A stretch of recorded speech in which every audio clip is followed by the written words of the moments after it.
जानी चाहिए। ये मामला है तपोवन सड़क निर्माण का, राजा कंस्ट्रक्शन से जुड़ा हुआ है।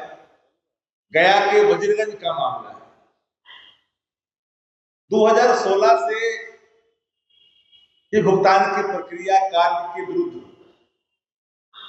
कार्यपालक अभियंता, कनीय अभियंता और सहायक अभियंता के अनुमोदन के उपरांत भुगतान की राशि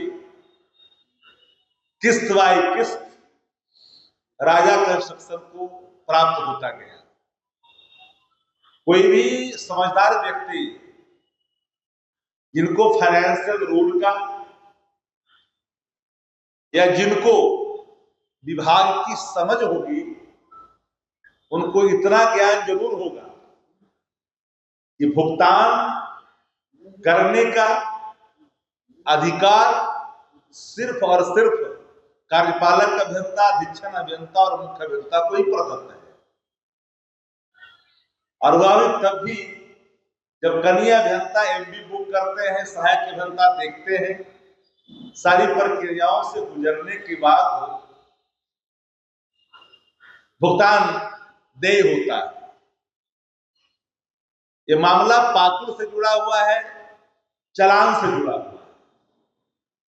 असल बात भारतीय जनता पार्टी के अंदर आंतरिक कला के जो कई दुकानें खुल गई है, क्योंकि 16 से लेकर हम 25वें वर्ष 25वां में हम लोग हैं, 2025 में आ गए।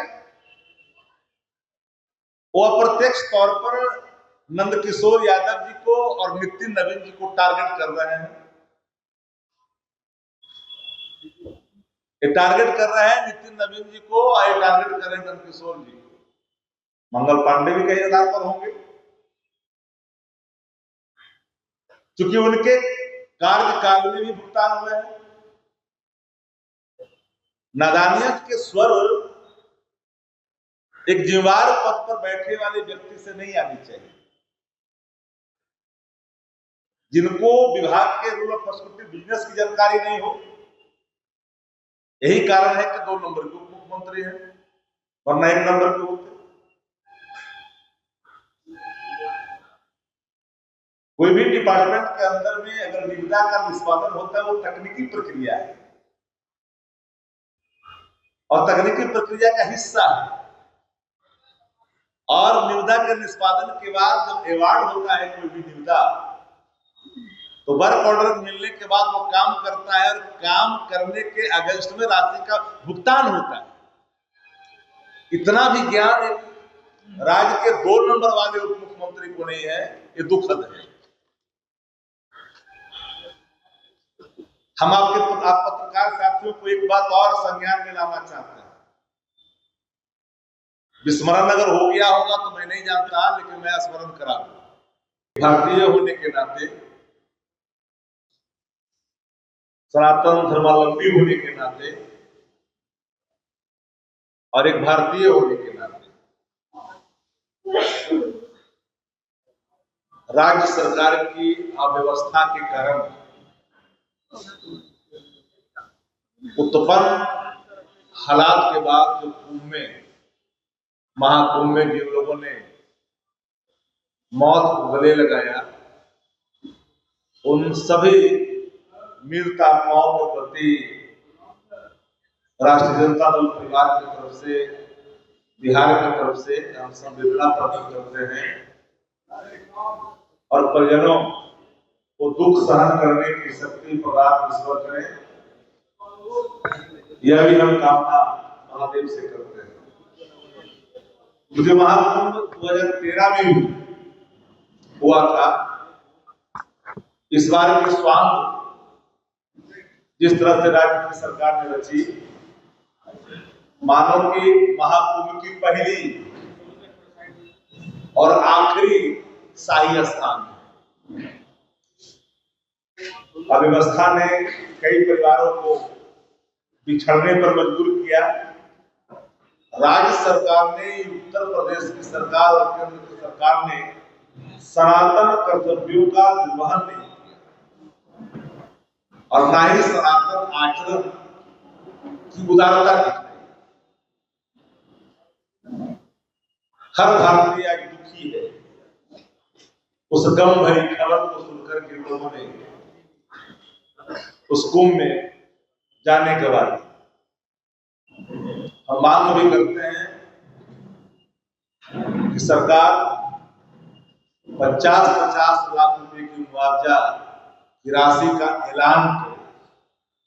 जो लोग राज्य सरकार की अव्यवस्था के कारण कुंभ में अपने जाने लगे, यह हमारा कर्तव्य था। इन कर्तव्यों का निर्वहन के बाद मैं आता हूं मूल सवाल पर, जिन सवालों को लेकर के कल से ही पत्रकार साथी इधर उधर घूम रहे थे और कई पत्रकार वार्ता में आप लोग शामिल भी हुए थे। आप लोगों ने देखा कल कि जो 2 नंबर वाले उप मुख्यमंत्री हैं, जिनके दर्जे दूसरे नंबर की, 1 नंबर वाले जो उप मुख्यमंत्री है उनके पास तो वित्त विभाग है और 2 नंबर वाले जो उप मुख्यमंत्री है उनके पास पथ निर्माण और खनन विभाग है।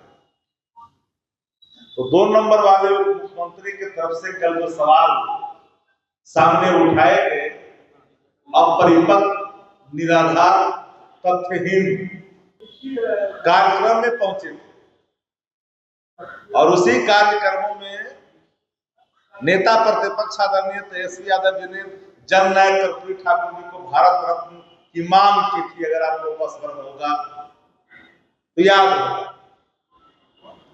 हालांकि भारत रत्न मिल गया,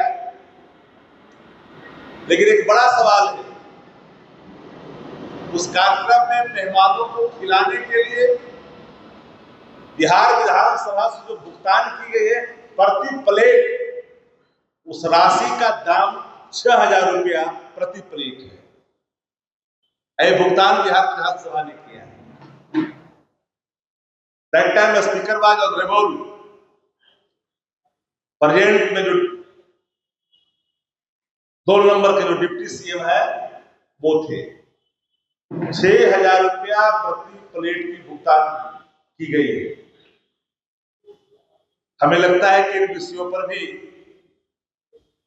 सारी बातें खुल करके आनी चाहिए। इस पर भी एक बार तथ्यात्मक तरीके से इन्वेस्टिगेशन की आवश्यकता आन पड़ी। उन्होंने कल नेता प्रतिपक्ष पे सवाल खड़ा किया। उस समय उप मुख्यमंत्री तेजस्वी जी थे, लेकिन पथ निर्माण मंत्री 18 में कौन था, 19 में कौन था, 20 में कौन था, 21 में कौन था, बताओ, 22 में कौन था, बताओ। तो अप्रत्यक्ष तौर पर ये 4 दुकानें खोल रखी है भाजपा के अंदर में, अंतर कला और मुरा कुश्ती जोड़ों पर है।